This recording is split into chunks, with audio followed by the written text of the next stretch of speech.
aí dos comportamentos de estudo, né? Você criar uma rotina de estudo, então ter um ambiente, né? Seja um quarto ou seja uma sala própria de estudo.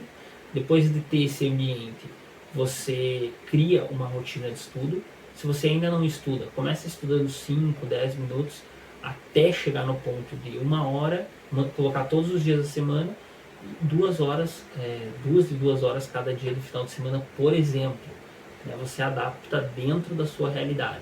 Outra dica muito interessante é você baixar as aulas, baixar as coisas.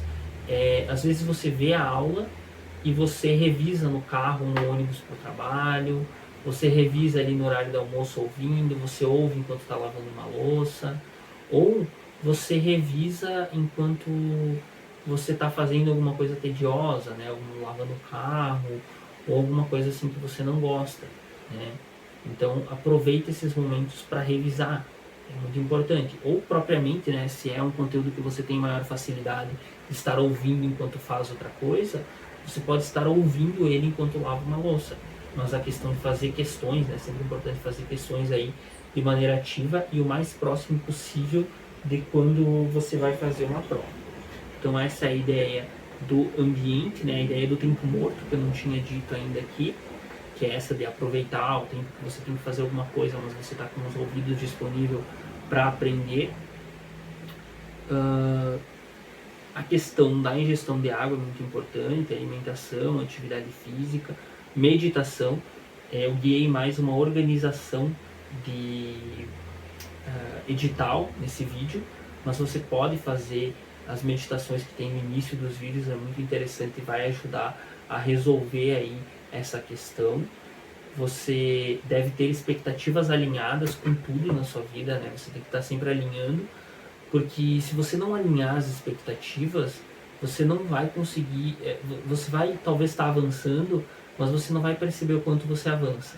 Por exemplo, eu quero estudar 50 horas essa semana, e você trabalha, e você só consegue estudar 10, 20, só que 10 ou 20 é bastante, mas ainda é longe de 50, então você se frustra e diz que isso não é para você. Só que assim, estudar 10, 20 horas, eu quero estudar 10 horas, você estuda 3, começa do 13 e vai subindo, porque muitas vezes para consolidar um hábito, você precisa de 6 meses, aí você não estudou nada e simplesmente se frustra.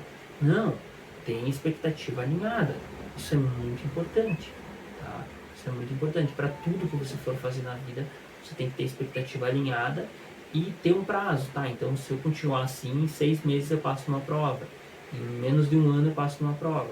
É muito importante ter a expectativa alinhada, senão você vai acabar se frustrando muito. É muito importante buscar ajuda, então, seja ajuda do tipo de um coach, uma mentoria, né? Assim como se você está vendo o vídeo até aqui, eu tenho atendimentos, né? Bem como tenho mentorias, e eu posso estar ajudando com essa demanda individual, já que eu estudei bastante. Eu estudei centenas de horas aí nos últimos anos sobre os conteúdos, mais, sei lá, milhares de horas que eu vi séries em inglês, estudando aí para pegar a pronúncia das palavras, para ouvir bem, o listen, né, que é o ouvir. Read também, né, eu leio muito bem em inglês, ainda tenho que melhorar a fala e a escrita, mas eu estudei por muitos anos, então assim, eu tenho centenas, milhares, né, de horas de conteúdo que eu estudei em inglês, que eu ouvi em inglês. E fora as frases que eu consigo entender, assim, eu tenho uma certa... Eu me considero fluente, tá? Me considero fluente, que é diferente de proficiente. Fluente é falar bem e... falar bem não, ouvir bem, se expressar o suficiente e escrever o suficiente. Né? O proficiente já seria escrever muito bem e falar muito bem também. Que aí é a diferença minha para o meu irmão que morou nos Estados Unidos. Ele literalmente é proficiente, né? Ele passou na prova de proficiência.